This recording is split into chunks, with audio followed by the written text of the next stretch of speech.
François Brett de Saint-Vincent-de-Tyrosse.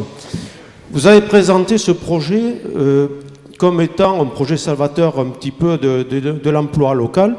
Bon, je veux bien croire qu'il y aura une création d'emplois dans ce secteur-là, mais bon, permettez-moi de douter un petit peu par rapport aux objectifs qui ont été fixés d'une création aussi importante.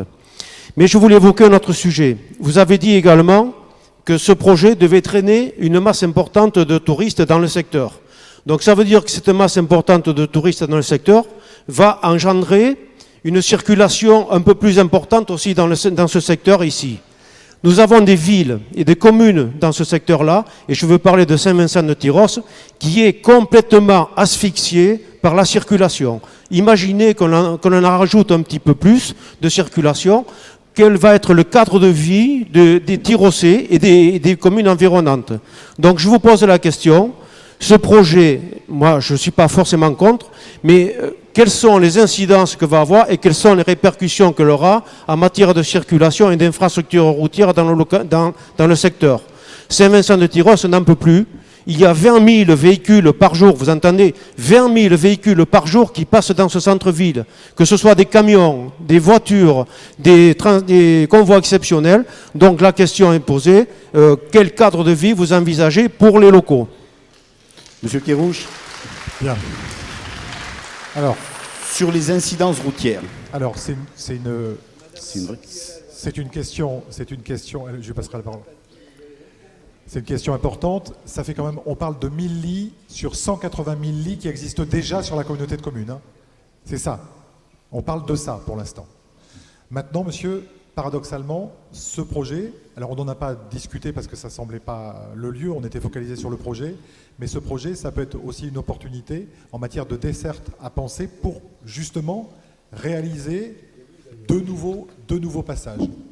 Et c'est aussi une perspective dans laquelle nous nous inscrivons, parce que vous avez raison, hein, gouverner c'est prévoir, et en l'espèce, l'idée c'est pas d'implanter ce centre Athos sans qu'il soit desservi convenablement et qu'en plus il n'y ait pas des effets pervers sur d'autres communes.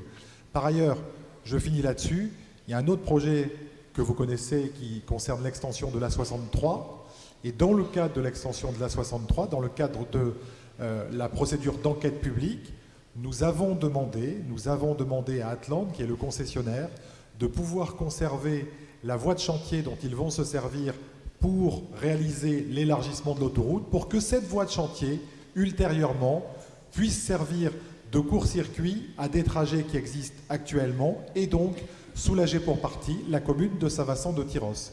Donc, je connais la difficulté qui existe à Tyrosse, mais ce projet, d'une part, ne l'impactera qu'à la marge, d'autre part, pourra éventuellement servir à délester certains trafics, et puis, enfin, je vous l'ai dit, il y a d'autres solutions à l'étude.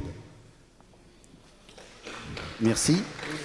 Vous savez, moi je comprends tout à fait que, et c'est d'ailleurs le but de ce genre de réunion, et puis c'est l'époque aussi, on se pose des questions, on fasse le tour dans tous les sens, qu'on y revienne, je le comprends, mais il y a des choses par moment qui m'étonnent.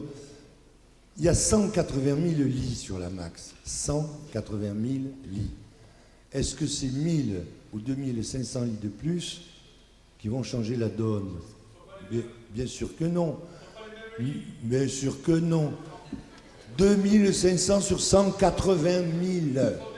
Eh bien justement, ceux-là, ils vont être restés groupés sur les golfs. Mais en plus, comme l'a dit Kerrouche à l'instant, dans le projet, il est prévu d'utiliser certaines infrastructures prévues pour les golfs pour aider le réseau MAX. Donc, je ne vois pas où est le problème. Et de toute façon, le problème va se poser. Hein. 5000 personnes de plus par an, c'est moi vous dire qu'il ne se pose pas qu'ici. Hein. Le contournement de Dax, ça nous a coûté 67 millions d'euros quand même. Hein. Je pense qu'avant de prendre une question, Madame Bergerot tout à l'heure a été interrogée directement, elle souhaiterait répondre. Voilà. Oui. Oui, ça marche. Donc Régis, je suppose que c'est toi qui m'as posé la question, je suppose. J'étais dehors, j'ai un vice, j'étais en train de fumer une cigarette, donc voilà. Par rapport en fait au projet, pour moi, je suis tout à fait en fait dans la même ligne que ce qui a été présenté. Il n'y a aucune différence. Pour moi, c'est clair, c'est un projet qui est viable, semble-t-il, voilà, en termes d'emploi. Et donc, pour moi, il n'y a pas de souci. Voilà, si c'est ce que tu voulais savoir exactement.